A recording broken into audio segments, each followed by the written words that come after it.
it was off the hook. The heroin hit that motherfucker and blew that bitch up.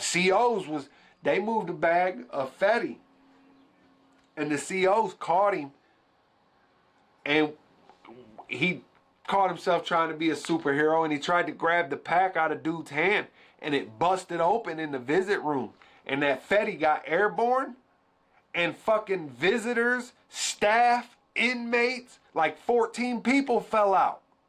Wow. Wow. If you were sitting in that area, or if the medical staff that responded, wow, they all overdosed. Whoa, man. Yeah. Yeah. Wow. Yeah. How they cover that up? Because you know the people that must have been major. A lot of the shit don't get reported. Like a lot of crime in prison, people don't never know. Like I be hearing some of these statistics, right? I was in Lucasville from 2007 to 2009. And it felt like somebody got killed every day or killed themselves every day. And I know because at Lucasville is a max security prison. Lucasville is probably like Lucasville is Ohio's San Quentin, if that makes sense. It's like our prison. And so when I had 18 months when I got there. The job that I had, you had to be 18 months or less to the street to even be able to get, because I used to go out on the docks and help load shit, all types of shit. But anyway, the point is I would work the hoe. I'd have to clean the hallways in the hoe. So if the COs beat you, that's where they brought you. They call them slammer cells. It's a cell, it's a door, and then 3 feet in is another door, and then it's your cell. So they would beat you, bro. And I seen them beat a guy and it looked like snot was hanging out of his head. It had to have been brain matter. They told me, get my nose on the wall. And they kept hitting him with the club, and this slime was coming out of this man's head. So, and they throw him in a slammer cell so they can't hear him cry. Yeah. And yeah, so, you know, Lucasville, somebody died every day there. I know that. I would see them cart them out, and the COs would give standing ovations. They brought a body out one time, bro. I swear to God, a dude that killed himself. They call them cell warriors. In Lucasville, they got this shit called 4B. It's basically, it's the hole, but like you could be in the hole forever. Like there was dudes been back there 16 years. In the hole? In the hole. So check this out. Here's the story for you. So when I first found out I was going to Lucasville, this is how Toledo played me. I was just a little less than 2 years to the streets on a 7-year bid. In Toledo used to have a rule back in the early 2000s. Your third dirty urine, they raise your security and send you to Lucasville. But it literally never happened because Lucasville don't accept dirty urines. Lucasville accepts violent offenders. So fuck your dirty urine. And so it was really just a threat.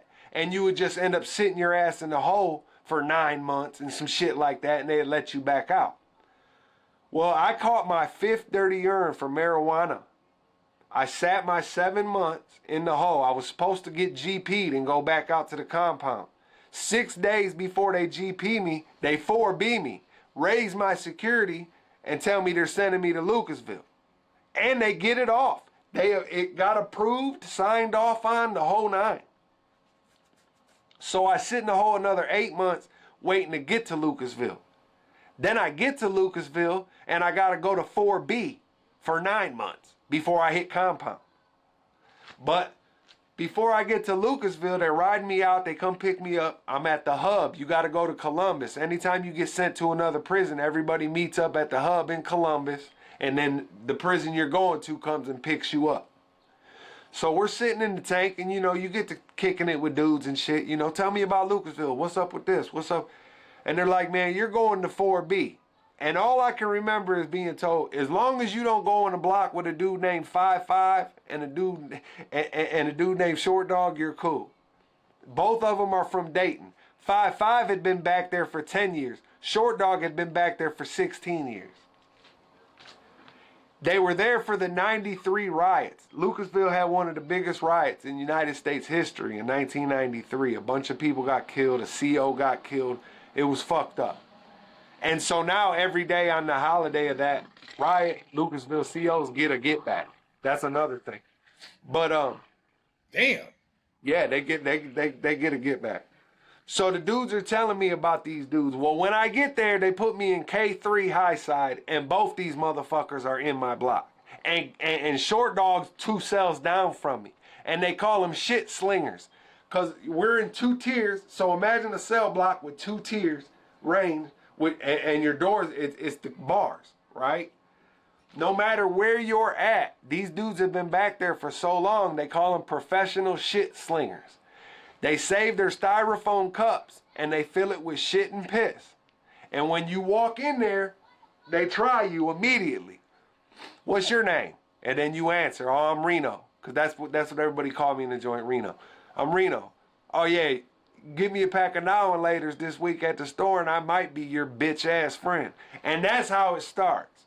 And if you respond, they're on your ass and they ain't getting off your ass the whole time you're in 4B. And they get the banging and they'll put the shit in a sock and they'll get the car out and and I don't give a fuck what cell you're in, my dude, they will get you. How'd you get around that shit? So how'd you get around that shit? I got a great, check this out. I'm there about 5 days. 5, I told you, he had been back there for 10 years. For the past year, he had been trying to get the porter job. Because when you're in 4B, they let one guy out from 4B and he feeds you. So if you ain't cool with him, you starve type shit. Because the police don't feed you in Lucasville. So check this out. He had been terrorizing them for so long. They told him, 5, if you go 1 whole year without a conduct report, we'll let you be the porter. Man, this motherfucker, bro, he had been saving shit. I don't know how long he had been saving shit, but he had been saving shit so long, he held the block hostage for 4.5 hours. Every time the police would try to get in the block, he'd bomb them out with shit. They tried to bring the food cart in, he bombed the food cart out with shit. And what happened? Yeah, it was bad. I think they damn near killed that boy when they finally got in there. But what he did was, the whole time he was in the cell, because back then you could still smoke and they would let you get coffee.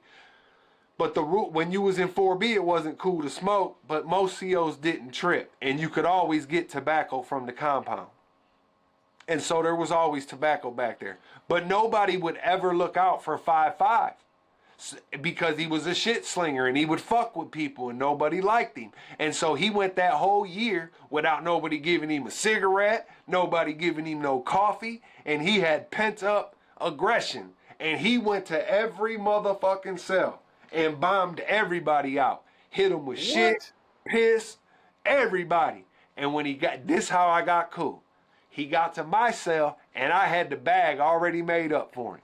And when he got there, because mind you, I'd only been there 5 days, 4 or 5 days.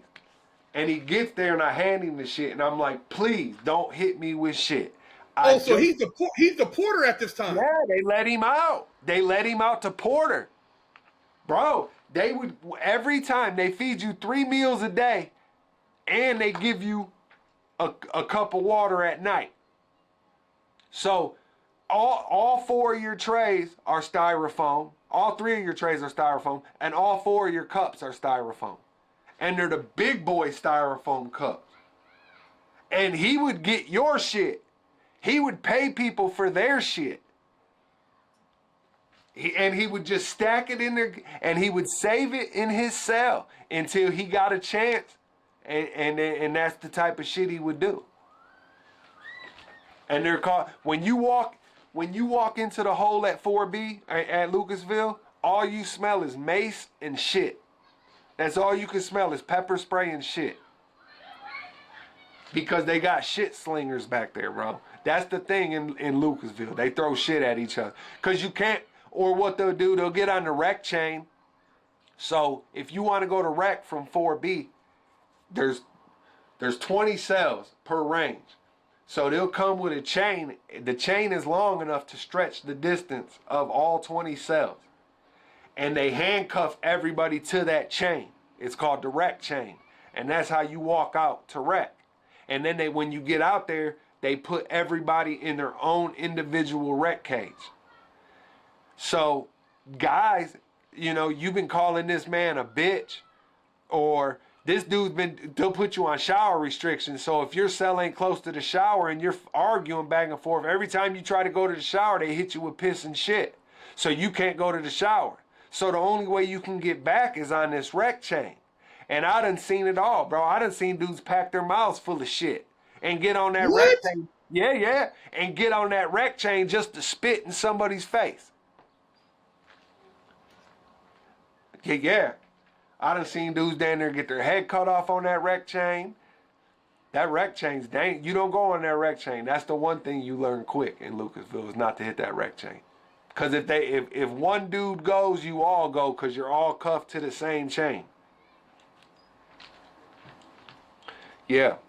That's all. It's savage, bro. You talk about things that are dehumanizing, and I don't mean to sound like I'm glorifying any of it. It's fucked up, and it becomes the way of life. But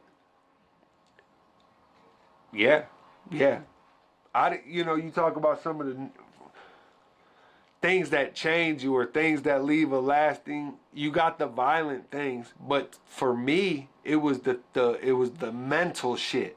When you really see a dude lose it and go beyond what you would even think. There was a dude named Smokey, man. He wouldn't bit anywhere else but Constant Watch. It was mandatory. He would be on Constant Watch. He had to have a CO at his door. He was in the glass door, and a CO would be in a chair outside his door their whole shift. 24 hours a day, he had a CO watch him all day. And the only reason he did it was because he would hope to God to eventually catch a female so he could masturbate on her all day. All day. And literally for 8 hours while she was there, that's all he would do. But he got a hold of some toenail clippers one time. You're not supposed to have any metal, nothing. You're on Constant Watch. You can't have anything you could possibly hurt yourself with. But somehow or another, he gets a hold of some toenail clippers. And he would swallow them. And then to fuck with the COs, when he would shit them out, he would show them. And then right when they would suit up and get ready to come rush him to get them, he would swallow them again.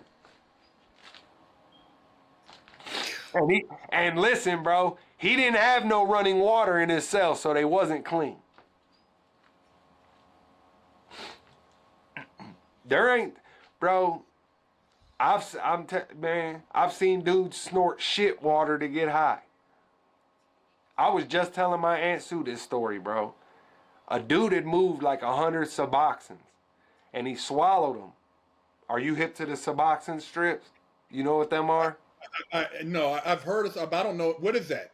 So they give recovering heroin addicts, they give them Suboxone. It helps them with the withdrawal. It helps them to stay off heroin. It's basically a legal heroin. And they come in these films. It's like an orange film. And you're supposed to put it in your mouth and it dissolves. And that's how dudes would get high. But in prison, they get them. And one Suboxone is about the size of a stamp. And you can sell it for $300. Damn. But, yeah. And what they'll do is they'll cut it in pieces. They'll take the Suboxone and they'll cut it up in pieces and they'll sell those little pieces individually. And you'll make even more. They'll cut them in 16 pieces. And it's called a 16th. And a 16th is $25. So, but anyway, this dude moved 100 of those. And the balloon kind of busted a little bit to where his bowels seeped just a little bit. And so when he got the balloon out, it looked like a lollipop, like a sucker ball of Suboxone. And so to not lose any money, he just went around and told all the dope fiends, hey, this is what happened. I'll just cut you off a chunk. You don't know what you're going to get. It might be a whole goddamn Suboxone in that chunk for $5. And dudes was buying that shit up. And my cellie went and bought a piece. And he come back to the cell, bro. He filled his spoon up with boiling hot water And when he dropped that piece in there, the whole cell smelled like shit instantly. And he snorted it.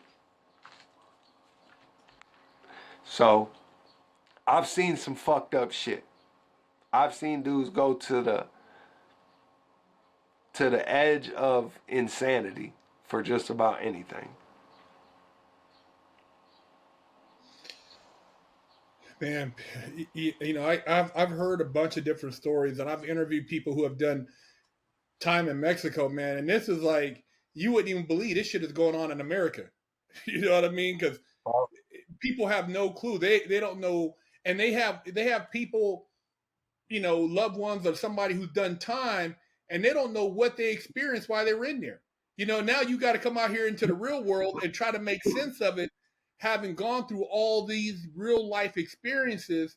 And dude, that shit is crazy, man. Shit in your mouth.